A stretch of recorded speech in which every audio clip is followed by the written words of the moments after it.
Fala, meus queridos, tudo bom com vocês? E quem tá falando é o professor Lucas Brendo. Bora começar mais uma aula de geografia. Hoje, bora continuar com o nosso assunto de meio ambiente, ok?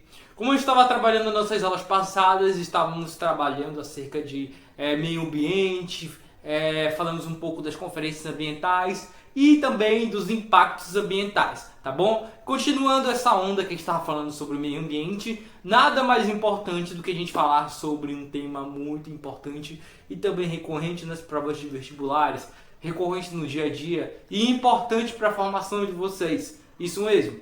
Qual é o tema que a gente vai trabalhar hoje? Você já viu no título do vídeo, né? O que vai acontecer, gente? A gente vai trabalhar hoje fontes de energia, tá?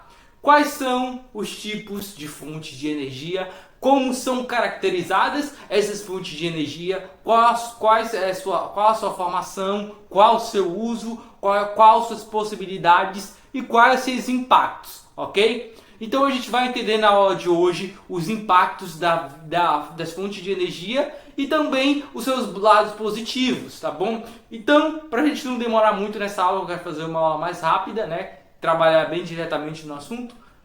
Bora lá! Bom, gente, quando se fala em fonte de energia, a gente tem que ter em mente que existem dois tipos de fonte de energia. Dois, tá? Nós vamos ter as fontes de energia renováveis e as fontes de energia não renováveis, ok? A primeira, a renovável, né? Ela é uma energia que muitas vezes é mais considerada como uma energia mais limpa, né? Ou seja, ela gera menos impactos, né? Ela é mais limpa, eu falo mais limpa, né? Ela é uma energia mais limpa quando comparada à energia não renovável. Ou seja, a energia renovável, ela gera menos impactos ambientais do que as energias não renováveis. A gente vai falar mais especificamente sobre cada uma delas e vocês vão ver cada impacto, ok? Mas, de forma geral, as energias renováveis, elas geram impactos bem menores em relação à energia não renovável, ok? Então, tendo em mente isso, nós temos que entender que também a gente tem um conceito de renovável e não renovável. Mas isso não significa que a não renovável não se renove. Isso mesmo, né? Professor, vocês já pararam para perceber como que o petróleo, ele de certa forma, ele surgiu, né? Por exemplo, para quem não sabe, o petróleo ele está sempre sendo produzido, só que ele demora. E bote tempo nisso, tá? Ele demora bastante tempo para ser renovado. Então, professor, é errado dizer que o petróleo é não renovável? Não, não é errado, tá? Eu falo para vocês que é certo, é o termo científico. Só que ele chama de não renovável por quê? Porque o tempo que ele demora para se refazer é um tempo muito grande. Tá me entendendo? Por quê? As primeiras... vamos falar do petróleo já, mais especificamente, falando do petróleo, né? Que é a primeira energia não renovável. As primeiras fontes de petróleo que a gente vai descobrir, os primeiros depósitos de petróleo que a gente vai descobrir, né? Eles vão datar aí, que a gente vai ter, na verdade, eles vão datar de mais de 400 milhões de anos atrás. Alguns, né? Professor, tanto tempo assim? Sim, tanto tempo assim. Centenas de milhões de anos, tá? Quando eu falo centenas de milhões é muito tempo, tá? Por quê? Porque lembra daqueles dinossauros que viviam na água, né? Talvez nem existisse ainda aqueles dinossauros terrestres, nem existisse muita vida aqui na superfície terrestre. Isso mesmo. Provavelmente ainda nem existia vida aqui na Terra e o petróleo já estava em seu processo de produção com a vida marinha, né? Então o que é que vai acontecer? Para um sistema petrolífero se constituir, milhões de anos foram necessários. Primeiro, o material orgânico foi depositado em um ambiente aquático, pobre em oxigênio, o que impediu a ação biodegradante das bactérias. As camadas mais antigas foram gradativamente soterradas pelas mais recentes e compactadas pelo peso das camadas superiores. Reações químicas no interior da rocha eliminaram os átomos de nitrogênio e o excesso de oxigênio, deixando somente as moléculas formadas a partir do carbono e do hidrogênio, compondo o querogênio. Ele irá gerar os hidrocarbonetos líquidos e gasosos que compõem a rocha geradora. O hidrocarboneto migra através de falhas ou camadas carreadoras que atravessam as rochas e que funcionam como um caminho em direção à superfície da Terra. Durante o trajeto de sua migração, os hidrocarbonetos encontram uma camada denominada rocha capeadora, ou selo, que é impermeável e que impede que o fluido continue migrando para a superfície, sendo trapeado no espaço denominado rocha reservatório. A rocha reservatório é uma rocha porosa e permeável, com grande capacidade de armazenamento, e é ali que o petróleo fica depositado. Aqueles restos de animais que viviam no fundo do mar, né? Eles vão morrer, vão se depositar, né? Vamos pegar aquele peixe lá pré-histórico, né? Pré-histórico não, né? Há muito tempo atrás, né?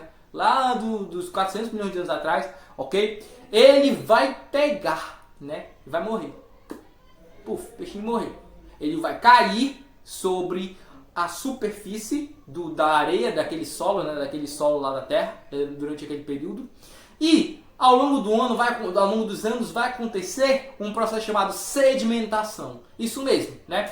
É a mesma coisa que acontece com a praia. Você já deve ter ouvido falar. O que é um processo de sedimentação? Você coloca, o peixe morreu e ele vai sendo coberto por areia. O movimento da água, né? O movimento das partículas de areia vai cobrindo aquele peixe. Vai cobrindo, aquele peixe vai sendo soterrado. Cada vez ele vai ficando mais fundo. A terra vai cobrindo aquele peixe, né? E aquele acúmulo de matéria, que não vai ser só um peixe, vai ser vários peixes, né? Que vão morrer. E todo aquele acúmulo de matéria orgânica que vai ficar ali, vai criar uma camada ali, vai criar uma matéria orgânica, aquela água meio escura, né? Aquela matéria orgânica, o resto de animal, né? O resto de peixe, a matéria orgânica, ela vai entrar em um processo que demora milhões de anos, né? A pressão ali submarina, né? Todas aquelas reações químicas que ela vai sofrer durante milhões de anos, 400 milhões de anos atrás, né? Todo esse tempo a gente vai vendo que o petróleo vai sofrendo pressões, né? vai se tornando cada vez mais o que ele é hoje, tá? E o que é que vai acontecer? Depois de milhões de anos de reações, né? E de transformação, esse petróleo vai estar pronto para o uso, tá? E o que é que vai acontecer? A gente vai... Foi mal, pessoal, meu celular tinha descarregado. Enfim, continuando, tá? Sobre o processo de formação do petróleo. Ele demora milhões e milhões de anos para ser depositado. E depois que ele é depositado, tá bom? O que é que vai acontecer, ok? Vai acontecer que esse peixe, esses vários peixes que ficaram acumulados lá sobre o subsolo, eles vão se unificar através de reações químicas e vão formar aquele líquido, né, que a gente conhece como petróleo, ok? E o que é que vai acontecer? Aquela grande quantidade de matéria orgânica, ela leva milhões de anos para ser produzida através do processo de sedimentação, que é a cobertura da terra sobre pode ser sobre aquele ser vivo, né, sobre aquele animal que morreu, né, sobre uma rocha. Ou seja, a sedimentação é simplesmente a deposição de sedimentos, ou seja, de areia ou de outras coisas sobre a superfície terrestre, ok? Então esse é o processo de sedimentação. E esse processo de sedimentação é que faz com que se tenha o depósito de petróleo, de carvão mineral também, tá? O carvão mineral é um recurso também que demora bastante tempo para ser produzido, tá bom? E também ele é um tipo de energia, de certa forma, né? Porque se utilizou durante muito tempo na Revolução Industrial esse tipo de fonte de energia, né? Só que é uma fonte de energia que ela está sempre se renovando, sim, mas aí ela também depende de um porém, né? Ela é uma fonte de energia que libera uma grande quantidade de gás carbônico, assim como o petróleo, quando você vai utilizar na sua moto, no seu carro, né? O que é que vai acontecer? Eles são fontes de energia que também liberam grande quantidade de gás carbônico, né? Estão me entendendo? Então, além dele ser uma fonte que demora milhões de anos para se refazer, para se reutilizar, né? Porque o ser humano ele utiliza mais rápido do que o tempo que ela leva para ser produzida, ok? É igual a questão da água. A água, ela nunca vai acabar, porque a água não está saindo de fora da terra, né? O que é que vai acontecer? Nós vamos fazer o quê? Nós vamos pegar essa água e nós vamos sujar ela, gastar ela mais rápido do que o tempo que ela leva para se recompor. Estão me entendendo? E os rios vão estar poluídos, a água vai estar limitada para o consumo humano, porque vai estar contaminada, né? E o que vai acontecer? Porque a gente está utilizando muita água mais rápido do que ela demora para se repor, tá me entendendo? Que o ciclo da água leva para fazer todo o ciclo, né? E o que vai acontecer? Nesse sentido, o petróleo é do mesmo jeito, por isso que ele é uma fonte não renovável, porque a gente consome e demora muito tempo para se produzir novamente, para se renovar, ok? E, é claro, ele gera uma gama de impactos, principalmente o aquecimento global, entre outros problemas, da questão da gasolina, né? Tem os conflitos no Oriente Médio por causa do petróleo. No mundo todo temos guerras, temos invasões. Historicamente tivemos brigas por causa do petróleo, né? Porque é uma fonte de dinheiro em nível internacional, ok? Então o petróleo não representa também só questões de impacto ambiental. Ele também representa questões de impacto social, né? E geopolítico também, né? Vocês podem perceber, nós temos a OPEP, por exemplo, né? Que é a Organização dos Países Exportadores de Petróleo, que é a grande responsável aí pela exportação de petróleo do mundo, né? E aí a gente tem o consumo desse petróleo em uma larga escala, até porque todos nós nos tornamos dependentes desse produto. Ele não é encontrado só na gasolina, ele é encontrado também em outros produtos, né? Tá? Bom, falando também de outro tipo de fonte de energia, tá bom? A gente vai ter aí outra fonte não renovável, eu vou falar algo das não renováveis, tá? A gente vai ter aí a energia nuclear. Isso mesmo, a energia nuclear. Ah, professor, para mim a energia nuclear é uma energia renovável. Não, a energia nuclear não é uma energia renovável. Por quê? Porque a energia nuclear, né, a gente chama também de energia termonuclear, por quê? Porque ela se constitui um reator nuclear, né? O reator nuclear no núcleo tem uma como é que se chama? Eles vão ter esse produto radioativo e ele vai gerar um grande aquecimento no reator nuclear. E o que é que vai acontecer, né? Esse processo aí de liberação de energia nuclear vai fazer com que esse reator esquente e a água que está ali, eles enchem o reator de água, né? E a água que está ali, ela vai evaporar. Isso mesmo, tá? Ah, professor, mas aquela água evapora contaminada? Não, ela não evapora contaminada, tá? Por quê? Primeiro porque essa água ela vem pra gente de uma maneira natural, ela só é o processo de evaporação da água, né? Porque a água que está ali esquentou, ok? Já que essa água esquentou, ela vai subir, vai sair pela aquela chaminé gigante da usina nuclear. Por isso que a usina nuclear tem chaminé, aquela saída, mas não é algo que está queimando, pegando fogo, tocando fogo nas coisas. Não é isso, tá? É apenas a evaporação da água resultante daquela pressão que eles exercem ali dentro.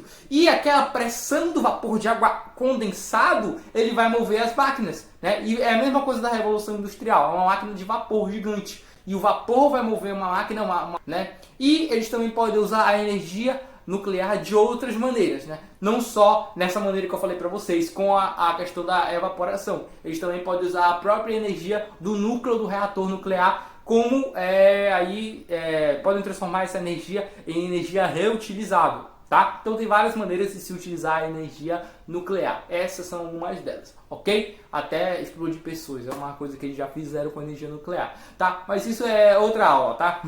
E o que é que vai acontecer? Tendo em mente esse conceito aí, né, de energia nuclear, o que, para que ela serve, como ela é utilizada, a gente vai perceber que a energia nuclear ela não é uma energia renovável. Por quê? Porque aquilo ali tem um tempo limite, né? Ele produz também um lixo chamado lixo radioativo, né?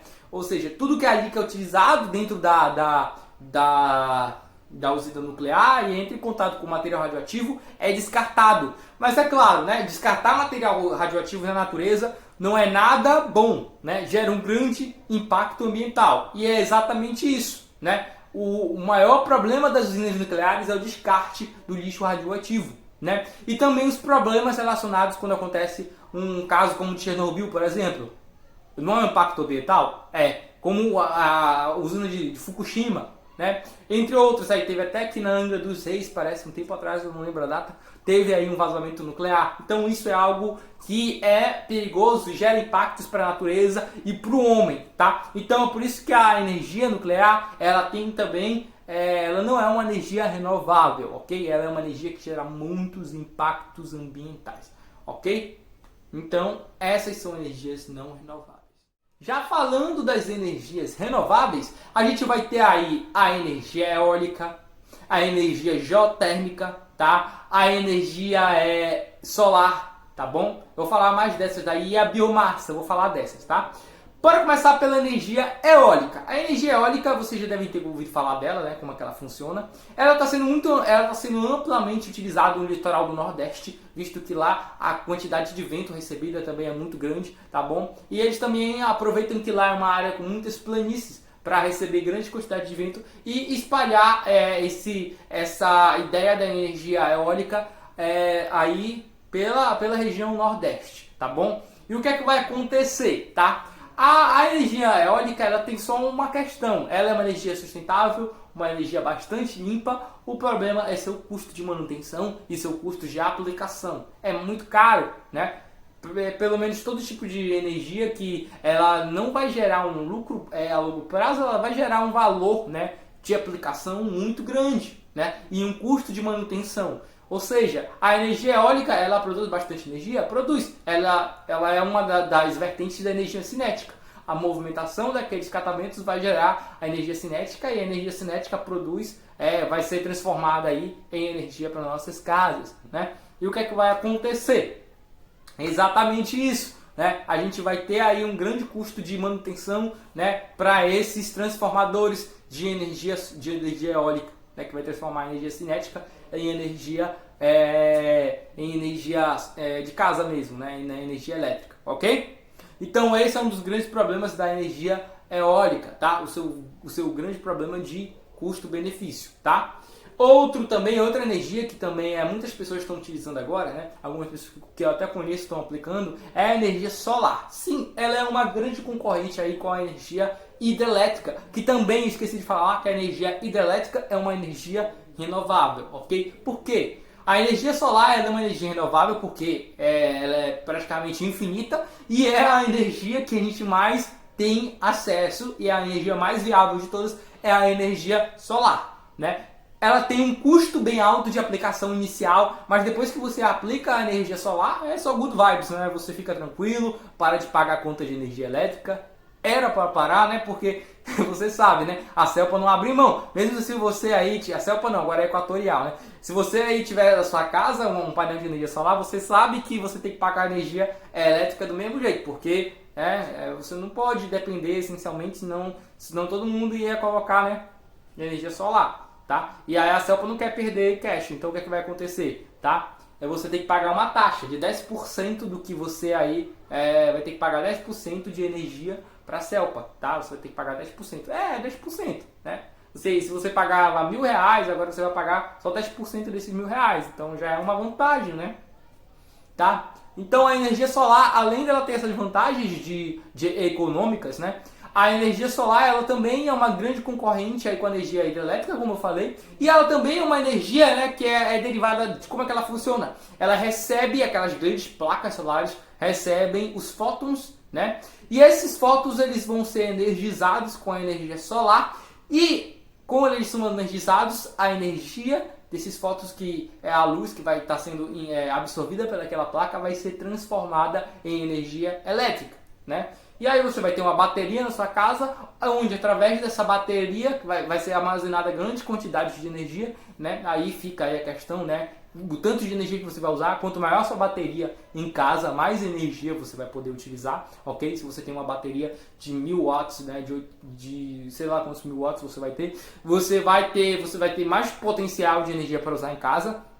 A energia hidrelétrica, que também aqui no Pará, você pode compartilhar com pessoas da vizinhança. A energia solar, você pode compartilhar, né? Por exemplo, aqui no Pará tem um plano, né? Se você não usa, se o seu plano de energia é de 800 watts, né?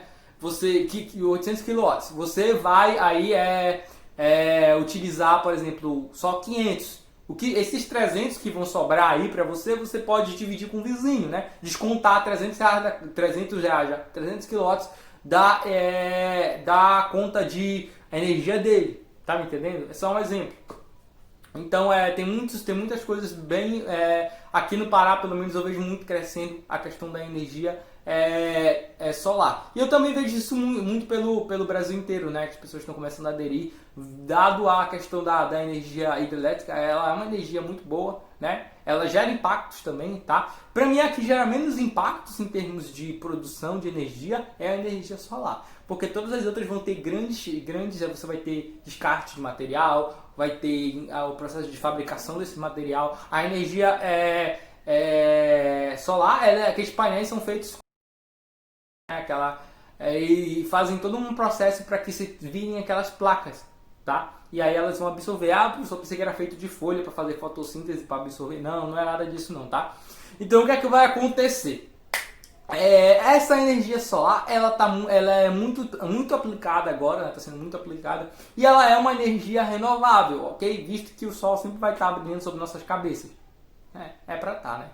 Então, é isso, eu não tenho muito para falar sobre energia solar, porque vocês sabem, né, como ela é. Vocês conhecem bem como funciona a energia solar, ok? Só tem que saber, não esqueçam que ela é uma energia renovável e a principal concorrente aí da energia hidrelétrica atualmente, tá bom? Outra energia que a gente tem que falar, claro que eu acabei de falar do solar, eu vou falar da hidrelétrica, né? A hidrelétrica é uma energia que vocês também sabem como funciona, eu acho que eu não preciso entrar em detalhes, né? Caso você não saiba, me fala no PV que eu explico melhor para você como funciona a energia hidrelétrica. Só que o que é que acontece? A energia hidrelétrica, ela também é uma energia derivada da movimentação de máquinas, da energia cinética, que vai ser resultante aí da entrada de água, esse processo da passagem de água, aqueles rios com correntezas bem fortes, né? Eles vão criar uma queda d'água no rio, e essa queda d'água, né, eles vão criar, na verdade, uma barreira, cria-se uma barreira no rio, né? E a partir dessa barreira, a água fica toda acumulada naquela região. Mas o problema é que quando você cria uma barreira dentro de um rio, né, cria uma barreira no meio de um rio, o que é que vai acontecer? Ele vai transbordar, é isso mesmo. Todo mundo que mora do lado do rio, ou as árvores, as florestas que estão ali, os animais selvagens, né, alguns peixes ou outros animais, eles vão acabar morrendo, vão acabar sofrendo aí com a inundação. Tá? E o que é que vai acontecer? A energia hidrelétrica ela causa isso, ela causa essas inundações, entre outros impactos em sua construção, tá bom? Então o maior impacto da energia hidrelétrica é o impacto à natureza, né? À biodiversidade, né? Tá? Porque o ser humano ele constrói casa em beiros de onde ele quiser e ele sempre vai gerar impacto, né? Então o problema, eu nem falo que o problema da energia hidrelétrica é o ser humano. O grande problema aí da energia hidrelétrica é a natureza que está sendo destruída mesmo. Tá? E o que acontece? Professor, você não se preocupa mais com a natureza do que com o ser humano. Pois é, porque o ser humano, eu não sei, ele faz tanta coisa aí que eu fico me questionando, né? Será que eu estou me preocupando com o lado certo, né? Professor, o senhor não é ser humano. Não, eu sou, né? Mas eu fico pensando, poxa, porque a gente tem tanta coisa que a gente podia fazer. Quando a gente estuda, a gente percebe. A gente tem tanta energia, tantas energias, tantas alternativas de energia. A gente tem tanta coisa que a gente poderia utilizar que a gente não usa. Já parou para pensar por que a gente não faz um carro elétrico? A gente pode fazer carros elétricos tranquilamente, sim. A gente pode produzir muitas coisas elétricas, motos elétricas, né? A gente pode fazer muita coisa, mas qual é o problema? Qual é o problema? Sabe qual é o problema? Lembra que eu falei na aula passada de conferências ambientais? Lembra que eu falei que a OPEP e os Estados Unidos, entre outros países, toda vez que se decreta uma lei de uso de energia sustentável e outras ideias aí que vão contra os interesses desses países, eles vão lá e boicotam essa ideia? Pois é isso que acontece. Toda vez que se tenta implantar diferentes tipos de energia, né, a gente acaba sendo interrompido pelas grandes empresas, né? E também nossos governadores, nossos líderes, eles de certa forma servem para defender os interesses desses grandes proprietários, desses grandes burgueses. E quem acaba pagando o pau por isso é a gente, né? Esse é um dos grandes problemas, né? E muito da energia que foi produzida aqui, da energia hidrelétrica que veio para cá, para o Brasil, ela foi utilizada aí pelas grandes indústrias, tá? Pode perceber, tem muita gente do lado dos ribeirinhos, do lado da usina hidrelétrica que não tem energia em casa, tem que viver na lamparina, na vela, no isqueiro, né? Não tem energia em casa. O que é que vai acontecer? Esse é o grande problema, né? Esse é um enclave. Você tem uma grande energia, uma empresa de uma usina hidrelétrica e do lado você tem gente sem energia.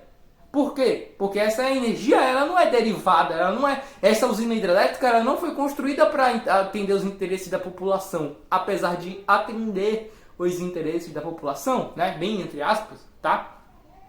Ela foi produzida para quê? Ela foi produzida para sustentar a energia, né, daquelas indústrias, daquelas grandes empresas, daqueles grandes comércios, daqueles grandes setor de serviços, que é o que vai gerar o quê? Um lucro para o Estado. Que a gente paga imposto, paga, mas esses caras também pagam bastante. Pagam os royalties, pagam muita coisa, né? E aí o Estado faz o quê? A isenção fiscal também, né? Apesar de ter tudo isso, o Estado ainda beneficia esses caras, tá? Então, mano, tem tanta coisa se a gente for falar de energia hidrelétrica, né? Um grande impacto, a gente ainda pode falar mais posteriormente. Eu já falei para vocês nas aulas de industrialização do Brasil, né? Eu falei sobre energia hidrelétrica, eu falei sobre o processo de industrialização, a construção da Transamazônica, falei sobre o processo de globalização, eu falei sobre bastante coisa também que dá para relacionar, ok? Mas bora lá. Se você não lembra, aí você também pode conversar comigo. Ah, professor, não lembra da sua aula que você deu lá naquele tempo atrás sobre industrialização. Pois é. Tá? Então a gente pode estar conversando depois para dar uma relembrada, ok? Se você não lembrar, se tiver dificuldade, me fala, tá bom? Então a energia hidrelétrica, ela é muito utilizada aí no nosso Brasil, né? Se eu for colocar, é a mais utilizada. Pelo mundo inteiro também é uma energia, porque ela gera um gasto inicial bem grande, mas depois ela é só... né? Ela vai ter que ficar pagando aquela taxa, né? E aí o Estado e as empresas privadas, ó. Por isso que ela é uma energia bastante rentável, né? O custo de manutenção dela não é tão elevado, porque você vai estar utilizando os rios, né? Você vai gerar impactos? Vai, eu já falei para vocês, né? Por que ela é considerada uma energia renovável? Porque a água, ela sempre vai estar ali presente, o rio sempre vai estar ali. Sempre, né? Entre aspas também, tá? Sempre vai estar ali. E o que é que vai acontecer?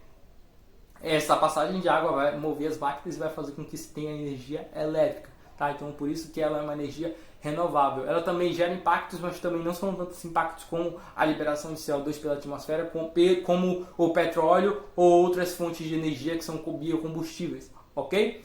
E a gente também vai falar aí um pouco também, qual foi que eu falei? Já falei da hidrelétrica, né? A gente vai falar também aí da geotérmica. O que é energia geotérmica? Digamos que é a energia do subsolo, né? Você aí que estudou, né? Você sabe que dentro do nosso subsolo a gente tem aqui dentro o quê? Altos níveis de temperatura, né? Aqui dentro eles podem utilizar a temperatura do subsolo terrestre, a grande pressão que a gente tem aqui embaixo, como uma verdadeira panela de pressão. A energia geotérmica é uma energia renovável e limpa com a capacidade de produzir energia de uma forma contínua.